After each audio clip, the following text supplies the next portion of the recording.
to the nightly edition of the Investigative Journal. I'm your host, Greg Szymanski, and my guest today was a member of the Illuminati, the Ordine Nero, they call it in Italian, the family, the order, for over 30 years.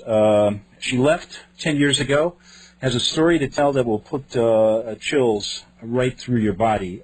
This isn't the type of story that I normally do every day, and it's a story I did an earlier show with Vali, and I'll tell you something. It is one thing to talk about the Illuminati in general terms. It's one thing to, from afar, talk about George Bush and everyone else. It's another thing to go deeply into the Illuminati and to discuss certain things that Vali's going to talk about, which are very graphic, very horrific, and we're going to go into it because I want to impress upon you folks that these people exist, they're dangerous, and they are deeply rooted in our country. Now, 20 years ago, when I was covering stories, I'm a print journalist by trade, and I was working in Rome for 6 years. This was back in the early 80s, and I'll tell you firsthand, I learned from people there during a number of scandals that were going on that the heart of these problems is the Vatican. It all goes back to the Vatican, and I can say that without question. I met people there who told me about it. I met people who went through the same, one woman who went through the same induction ceremony as our guest tonight is going to tell you about. And I also talked about, back then, how they had talked to people who said they were deeply embedded in America. With that, I'm going to introduce my guest, and I might add, Svali's only granted this one interview today with me. She said she couldn't sleep last night. It was very difficult, and I really want to thank you, Svali, for coming on and sharing this, because I think it's going to help a lot of people, as my emails from this morning have showed. How are you tonight? Oh, good. How are you, Greg? Very good. I want to get right into this. You were born into the Illuminati, the family, the order. Tell us a little bit about your childhood and lead us into this induction ceremony in Rome, in the Vatican, when you were 12. Okay. Well, I'm going to be brief because we don't have a lot of time, but I was born in a group, as both of my parents were in it, so it wasn't a question of being recruited at all. I mean, from my earliest days growing up, that's all I ever knew was being part of the group. My training began at a very early age. It continued throughout my childhood, and by the time I was 12, in the group, normally a person's considered an adult by the age of 12, and right at the point of between 12 and 13, they actually do a formal swearing in into your adult role within the group. And for me, part of this was going to Rome. My parents here prepared me for it, but then I went to Germany because I'm with the German house. I was born in Germany, came to the United States when I was young. But because I belonged to the German house in Europe, I went to the German father's house, and from there went with him and the French father to the Vatican. And during that time, went through a ceremony. It's a very horrible ceremony. I mean, there's a room beneath the Vatican that a lot of people don't know about.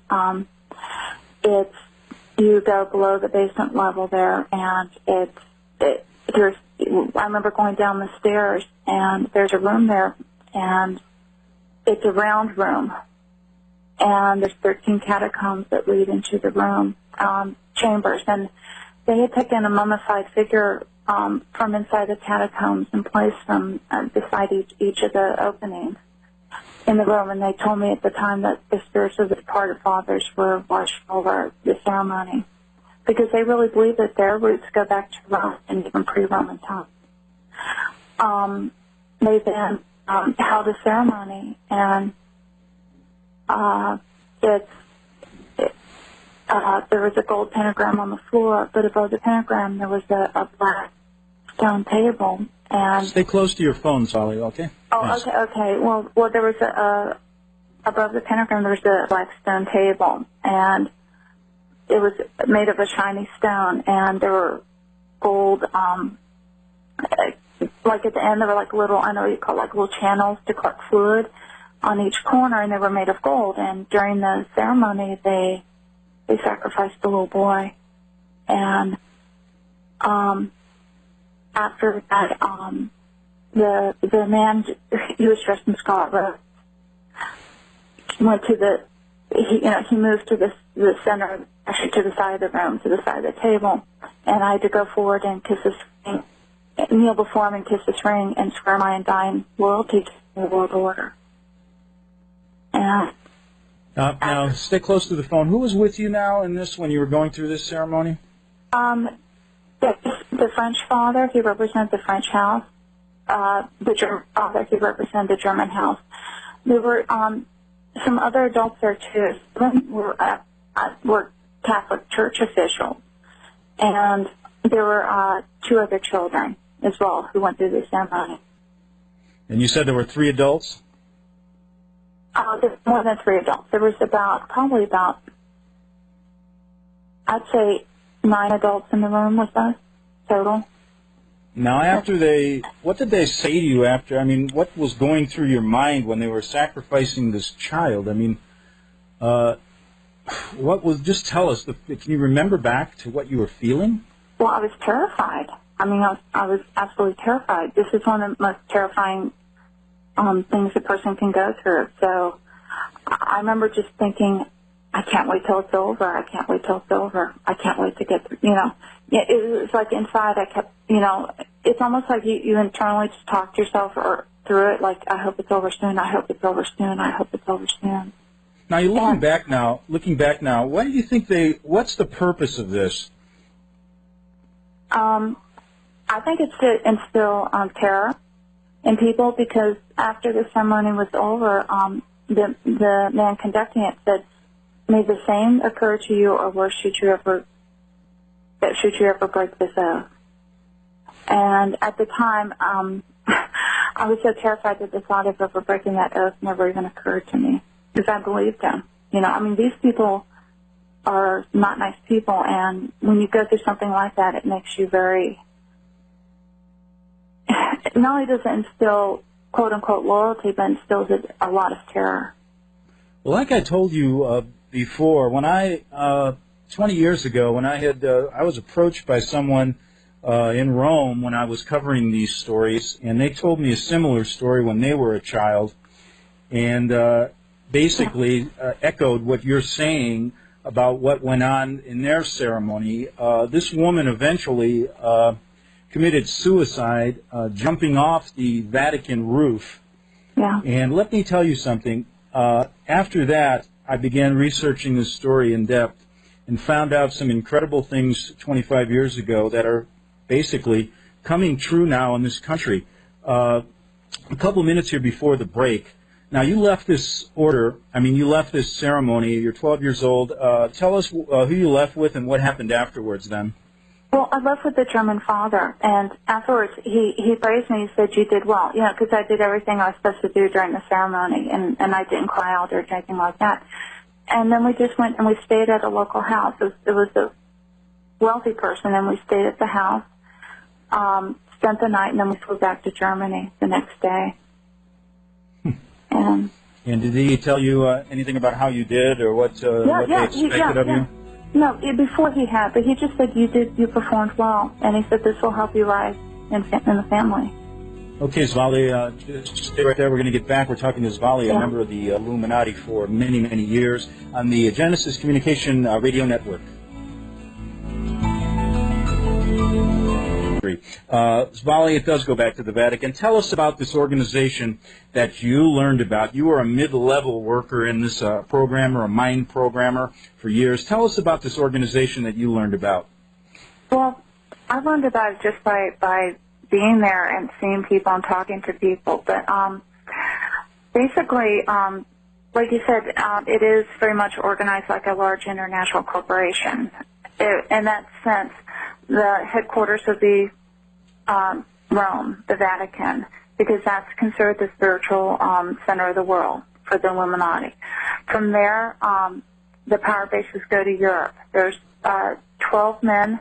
They're called the 12 Lords or the 12 Fathers, and they each represent a country in Europe.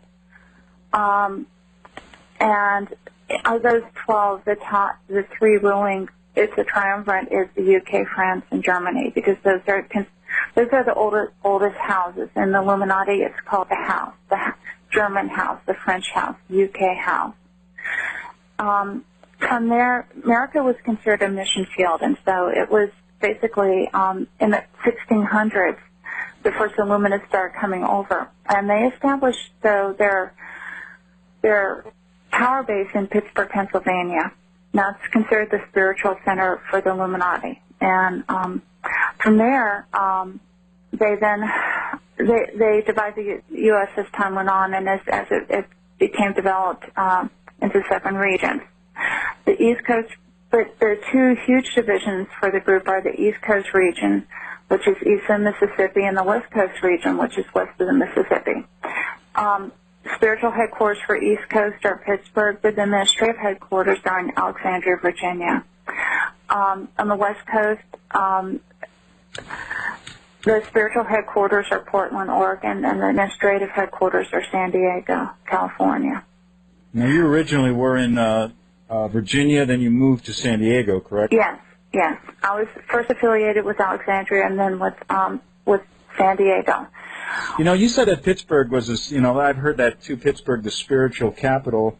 Was interesting to note that George Bush, right after he was elected, traveled to Pittsburgh and gave a huge speech to a Masonic lodge there. Find that interesting. Yeah. Well, it's not coincidence. And then underneath the regional councils, as they were, there's a national council for the U.S., of course, so over all of them, 13 men, and under them are the regional councils. And underneath the regional councils, then you have your local councils. And underneath your local councils are going to be your what they call sister groups, or what most people consider cousins. That's the lower levels, the ones carrying out some of the MK Ultra programs, other things like that. Well, yeah, but they use a lot of the principles of MK Ultra at many of the levels, I mean, these people are well-versed in every aspect of behavioral science, physiology, human anatomy and physiology. I mean, they're considered the scientists, as it were, of the occult world. Because Yeah, go ahead.